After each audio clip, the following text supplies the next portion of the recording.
Hey, I hope you're well. So today, just an expansion on some recent points that we've been talking about. And this one's really big. This is on safety in general and how safety at a subconscious level really hinders us from doing what we want to do.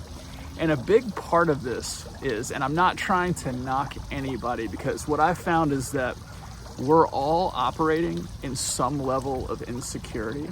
It's just a matter of people that are actually finding that higher place of inspiration, and they're chasing that day to day, and they got this really big part of fulfillment within them.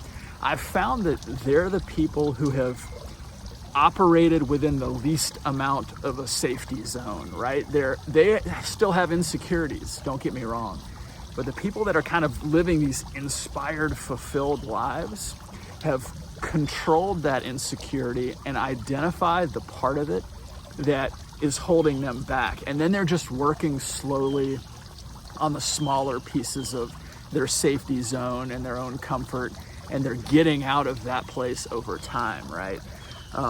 So it's this conditioning that we've had since we were younger. And I keep bringing this point up, but there's so many layers to it. It's important to discuss all of them. And we're surrounded by people who all have a certain level of insecurity. And I would assert that a lot of the people that you're surrounded with are projecting insecurities. And this is part of human life. It's not that there's anything wrong with that, but the challenge is that when we always have this insecurity of others hitting us from all these different directions, especially the people that are important to us, the people that, have an influence on our lives. We start to take on that insecurity for ourselves, whether it's valid or not. So what's super important about that is we have to be able to recognize the invalidity of some of this safe zone that we're playing in. And it's just really important to think about that if we want to reach that highest level of fulfillment, we have to ignore those who are clearly, obviously projecting insecurity onto us. So we have to start to say to ourselves, if this thing that I want to do resonates with me at a core level, if I'm really excited about it, then I'm going to start to ignore the people who are stagnant. They're just in a place where they're not moving forward, and their own fears are impacting how they view the steps that you want to take, right?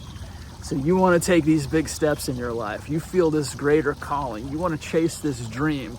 But the moment you start talking about it, whoever, friends, family, they're like, well, it seems like a lot of risk. And I talked a little bit about this in a recent video. And we have to start to recognize that for what it is, which is somebody's exterior viewpoint of the world outside of ourselves.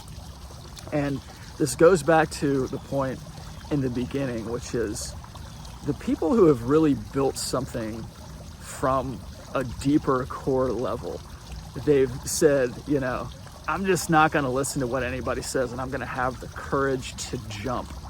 They recognized that this draw that they had, this deeper inspiration, should outweigh this fear. And the fear is what is keeping us from this fulfilled life that we want. I've mentioned this also before, but people talk from this place of practicality all the time, like you'll be okay if you just hit these steps in your life, when in fact that is exactly what's keeping you from being okay.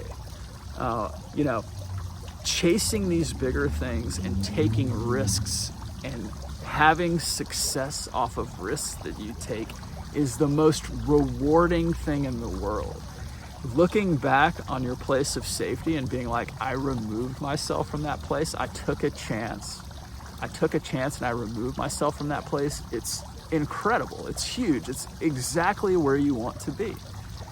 So it's challenging. Like, honestly, it's challenging, and it takes like emotional courage for us to say to people, we're gonna go.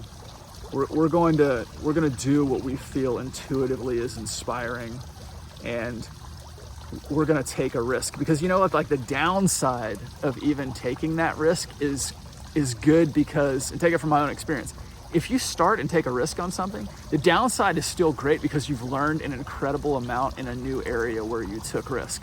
So the upside is you make this incredible life for yourself. The upside is you make this incredible life for yourself, and you're like, wow, I want to do that some more. That felt amazing, right? And the downside is you've learned a ton in a new area.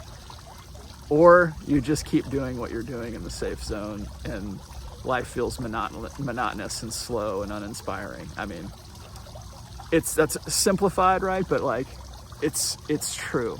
And the last thing I'll say is just know that anybody who has actually had like real success based on taking some big risk, like they've put themselves out there and they said, I'm going to take this big risk, and they've had real success, those people will absolutely never tell you to not take risk. 100% of them will be like, go. Do what like is driving, do what is you feel is driving you from your heart. Every one of them would say that. So seek out those people. I mean, seek out the people you know. I mean, you probably have one of them in your life, or two of them that have like taken some big risks. Seek them out and get their opinion. And then, think about having the courage and strength and fortitude to really say, I'm just going to take a chance on this. I'm going to ignore everyone and I'm going to take a chance. It's going to be great for you.